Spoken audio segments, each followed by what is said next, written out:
भाई उर्फी पैसे को पैसा समझते नहीं है। अब ये बताओ भला इतनी बड़ी कोठी लेने की क्या जरूरत थी? कोई जरूरत नहीं थी, मगर पैसा इन्वेस्ट करने का बेहतरीन तरीका है। हाँ ये तो है, मगर अब नौकरों ही को ले लो, पूरी फौज की फौज रख ली है। तुम फिक्र न करो, नौकर निकाले जा सकते हैं और आधी कोठी किराए पर भी दी जा सकती है।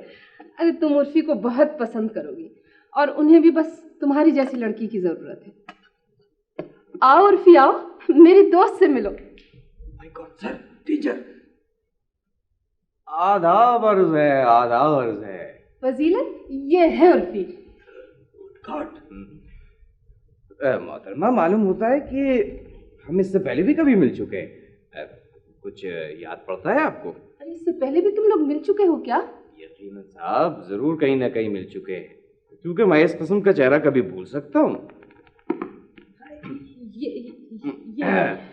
मजीद, क्या हो गया है तुम्हें? कब तमीज आएगी? चलो चलिए, सारी चीजें उठा के बेगम साहबा को प्लेट में पेश करो। यस सर, चलो।